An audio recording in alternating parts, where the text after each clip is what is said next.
Hello, this is Reverend Don Lewis coming to you from beautiful Chicago. And today, our question comes from Laramie Roosh. And Laramie asks my opinion of gray magic.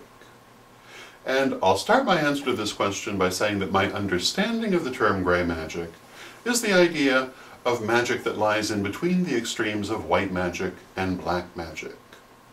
And continuing, I would say that I think that people spend far too much time worrying about what label they're going to call themselves and far too little time worrying about what they're actually doing and what it actually means. Personally, I feel the term gray magic has developed in reaction to those people who have taken the term white magic and exaggerated its meaning. My understanding is that black magic is magic which is intended to do harm, and white magic is magic which is not intended to do harm.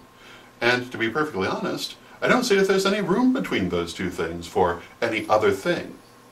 And that something either does harm or it doesn't, but what you consider harm is the crux of the question. And this is something we've talked about on the vlog before in reference to the Wiccan Rede. And my personal opinion, the opinion of the tradition that I come from, is that the term harm in the Wiccan Rede must be interpreted in the way you would normally mean it. And I look at white magic in that way. And when I say that I practice white magic, that does not mean that if my home were being broken into, I would not defend myself, or that if my loved ones were being raped or murdered or otherwise ill-treated, that I would not defend them. It does not mean that I'm concerned about not breathing in tiny microbes for fear that I would kill them. I think that's rather silly. It does mean that I do not do things intentionally to harm.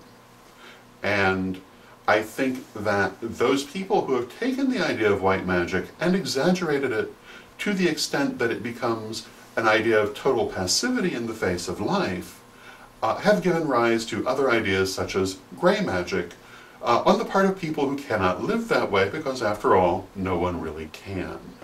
When you don't exaggerate it that way, then you don't need the other term. And I think that rather than trying to create a different label, one would be better advised to trying to use a reasonable explanation of white magic. Now, having said that, people can call themselves whatever they like, and they can call their practice whatever they like, and there's nothing wrong with that. This is just my take on it. And I hope it gives you some food for thought, and until next time, may you blessed be. But wait, don't forget our books, Witch School 1st, 2nd, and 3rd Degree, and also Living the Wiccan Life, and Ritual in Theory and Practice, available at a bookstore near you, or get them direct from us at www.witchschoolstore.com.